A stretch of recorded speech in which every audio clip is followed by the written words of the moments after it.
I'm saying my progress is fake gray card adjustment.psd found inside the 14 levels curves folder.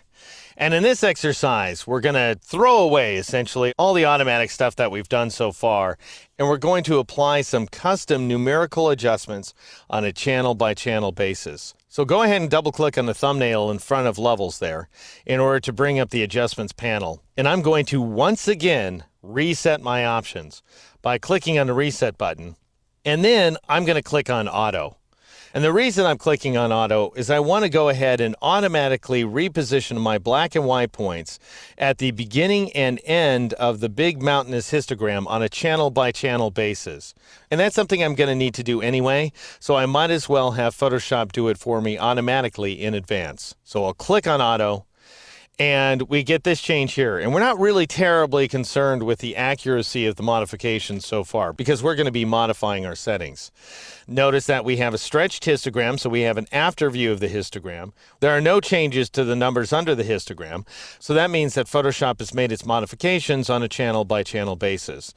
This channel by channel number happens regardless of which auto command you apply. So even if I'll go ahead and alt click or option click on the auto button to bring up the auto color correction options dialog box, even if I decide to enhance the monochromatic contrast, which theoretically operates on the composite histogram, and then click on OK, why then again I've got a stretched histogram and I have no settings.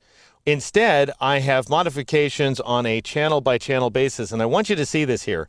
Each of the channels has a keyboard shortcut, and I'm going to be employing them just so I can quickly switch back and forth without the headache of having to go to this little pop-up menu over and over again.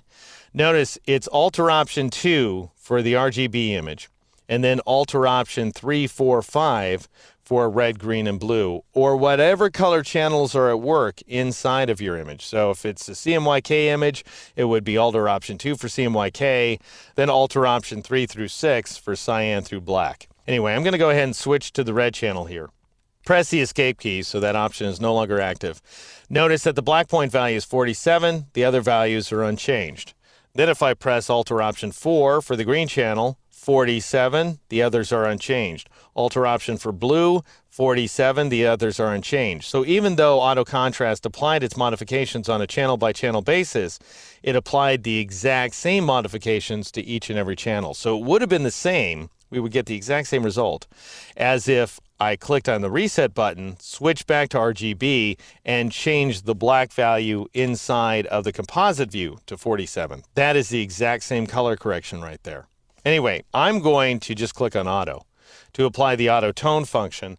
That is, we're changing the black and white points differently on a channel by channel basis.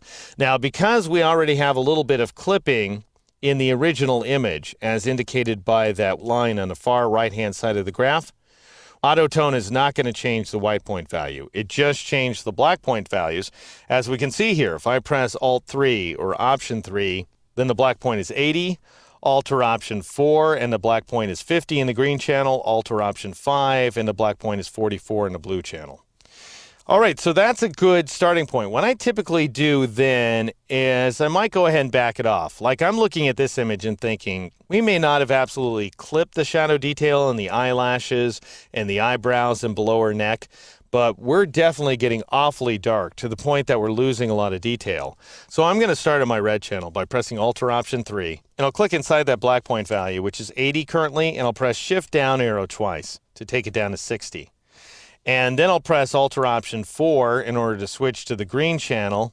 It starts out as 50. I'll press Shift down arrow once this time around to drop it down to 40.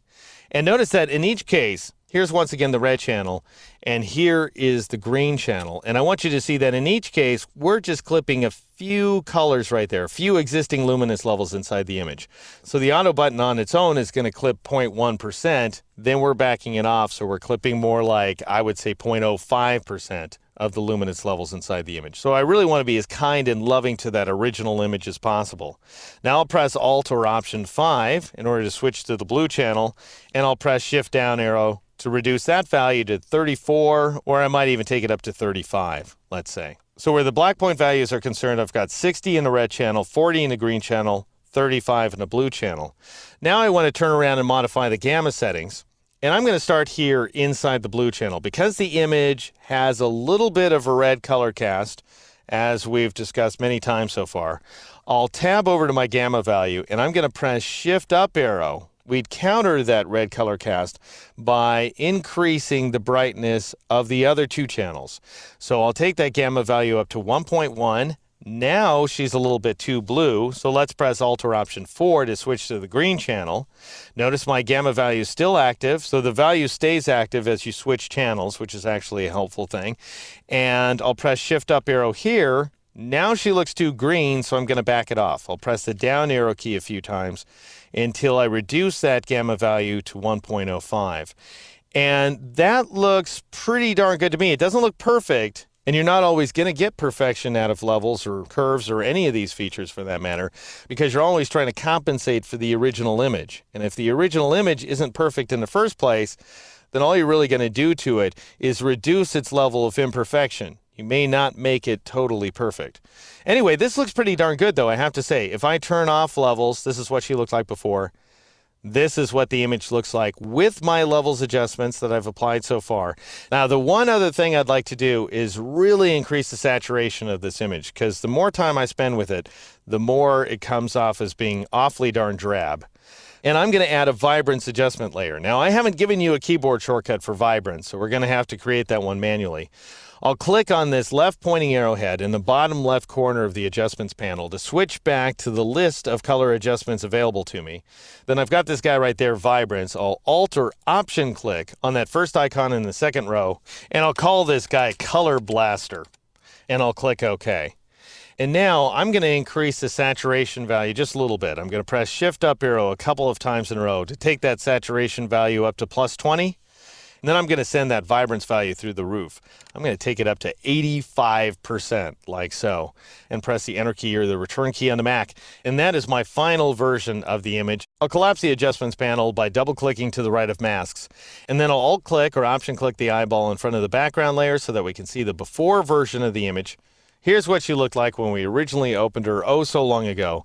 And here's what she looks like now, thanks to a combination of the levels and vibrance commands working together here inside Photoshop.